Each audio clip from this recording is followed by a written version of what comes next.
I am Pragya and I bring to you excerpts from the current issue of Outlook titled Trapped, that looks at two cover stories. One, where poor migrant workers trapped in a tunnel make it alive after 17 traumatic days. The other, for the Palestinians trapped in Gaza, the ceasefire may be short lived before the next round of attacks by Israel. The other cover has illustration of the olive tree, a symbol of Palestinian culture and resilience.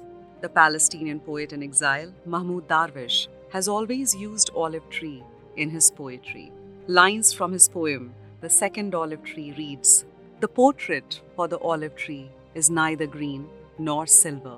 The olive tree is the color of peace, if peace needed a color." Over 1 million olive trees have been uprooted by the settlers in occupied Palestine since 1967 to build new settlements, according to Haaretz newspaper and other agencies.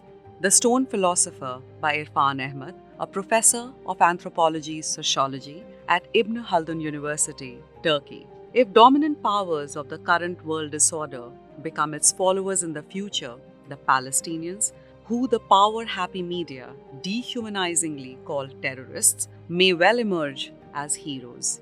Dubbed as terrorists in 1908, the British regime hanged the young anti-colonial activist Khudiram Bose. With India's independence in 1947, Bose had become an official hero. Israel justifies its ongoing assault against Gaza as retaliation to the terrorist attack by Hamas on October 7th. This narrative elevates October 7th as the benchmark to rationalize Israel's wanton murder of over 12,000 Palestinians. More than 50% among them are children and women, as against the 1,200 Israelis killed by Hamas. Germany's Jürgen Habermas, considered the most prominent living philosopher engaged in defending the project of modernity and universalism, exactly echoed this Israeli line. On November 13th, Habermas issued a statement with the following key points. First, the current situation is created by Hamas' atrocity.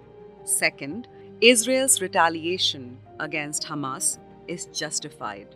Third, worried not about planetary justice, but Germany's international image, Habermas rushes to say that its democratic ethos, oriented towards human dignity, rests on a political culture for which Jewish life and Israel's right to exist are central due to the crimes of the Nazi era. With the mention of Palestinians only once, it is clear how their lives, traditions, and dreams have little, if any, value for Habermas. Upon examining these points, let's note that Habermas's past is fascist. In many ways, he was a Führer. Aged 10, he joined Hitler Youth. Manning anti-aircraft defenses during World War II, he fought against the Allies. The third point, therefore, is linked also to Habermas's youth. Deafening silence about settler colonialism. That Hamas created the current situation is a fantastically anti-historical statement.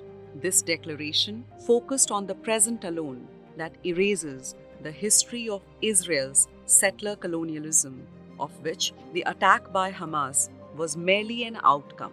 In fact, history goes further back than Israel's creation in 1948. I mean, not only justice flouting the 1917 Balfour Declaration, but also the Christian restorationism preceding Zionism, born out of Protestant Reformation, in the milieu of which Habermas grew up. Restorationism foregrounded the authority of the Hebrew Scripture and Christian significance of Palestine.